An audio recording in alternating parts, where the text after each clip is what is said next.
guys, I'm sure that we all know at the moment that Scomo's living the life over in the US. He jumped on a plane and fucked off over there while Victorians are in lockdown and New South Wales, citizens are in lockdown, but, all good for him to jump on a plane and fuck off 15,000 Ks and live the life of luxury while we can't even leave our fucking driveways.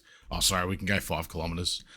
But anyway, yeah, so he's been doing these daily press releases and interviews while he's, living it up in America.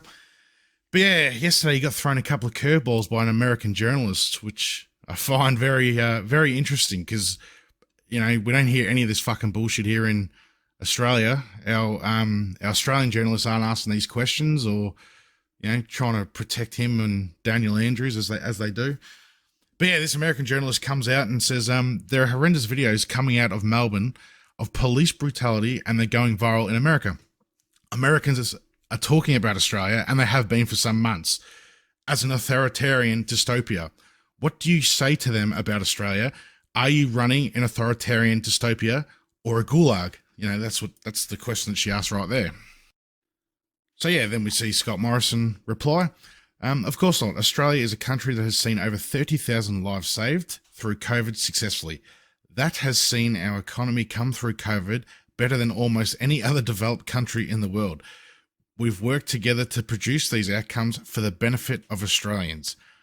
And then, yeah, he goes on to waffle on about the protesters, which I'm not even going to give the time of day because he doesn't answer the question what the journalist, asked. He flips it around and blames the protesters and says it's disgusting. Well, that's not what she was asking. She's asking about what the police was doing and, how we're running our states here in Australia, like Victoria and New South Wales. So I'll just quickly break down some of the shit that he said here.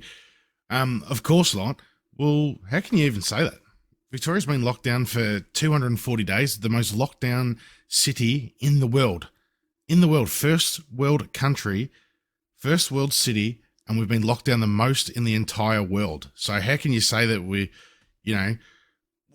not running an authoritarian dystopia here? I can't leave me fucking driveway.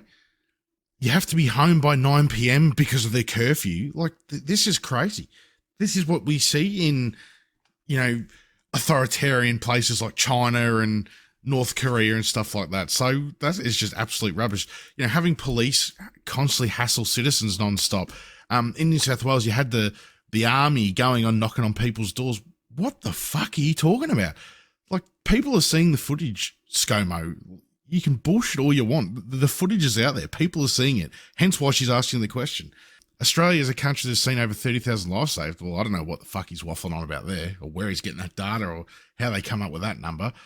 Then he waffles on about the economy. What are you talking about? The economy here is decimated. People are losing jobs. Small business here in Victoria is fucking gone. If you own anything in the hospitality, beauty industry, you've been absolutely decimated. The only people that have cashed in on this are banks, big corporations like Coles and JB and Harvey Norman. They've all fucking cashed in. Certainly not the small, family-run businesses. They're getting fucking hammered. Yeah, that's just complete propaganda there. And then he goes, we've worked together to produce these outcomes for the benefit of Australians. The benefit of Australians? I'm sorry, but it's come to the point now, the mental health in Victoria and New South Wales is fucking decimated. You're going to have, there's so many suicides, stuff like that. How can you possibly say for the benefit of Australians? Like, people can't run their businesses. People can't leave the house. People can't go to work. They've lost their jobs because of stupid lockdown restrictions. You're a fucking idiot. And this shows how out of touch you are, you fucking clown. Like, you're no better than Daniel Andrews. And I've said this. I'm actively, openly saying this. Labor and Liberal are the exact same party, different logos. That's the only difference to them. They're both out of touch. They don't live in the real world. They don't understand what real people go through. Career politicians like Daniel Andrews and Scott Morrison, they haven't been affected by this. They've got no fucking idea what's happening. Like, they just, I've got my $450,000 a year. Everything's fine. Everything's dandy. Like, they don't follow the same rules. He's getting on planes flying around the world. Like, they've just got no idea whatsoever. But yeah, anyway, after Scott Morrison gives his non-answer, she then goes on to ask, but what about Daniel Andrews? Don't you have anything to say to him? cracking down so hard on his people. Which then Morrison replies, well, I work with all the premiers, all the chief ministers to ensure that we are each responsible for our actions. And where premiers take actions in their own states, where they impose restrictions, I am quite certain that they know they're accountable for those actions. Well, I'm sorry, but that's fucking bullshit. New politicians aren't accountable at all for your actions. You get to slink away. You get a free pass from the media here. You know, you get to lie. You get to fucking bullshit. And then, you know, at the end of it, this is the best part. Morrison, you fucked the country. Andrews has fucked Victoria. You both get to slink away, you know, from all the destruction you've caused and get a nice big fat retirement. You get paid for life. You get to travel around the world, get all these travel benefits. You know, you never have to work another day in your life. You've left a trail of destruction that the Victorians and Australian people have to pick up, pay the tax, and, you know, the poor small businesses that have been decimated, people's mental health. We're the ones that end up, you know, with the accountability. Us Australian citizens. Not you fucking fat cats. You just get to fuck off into the sunset and, you know, live your life of luxury.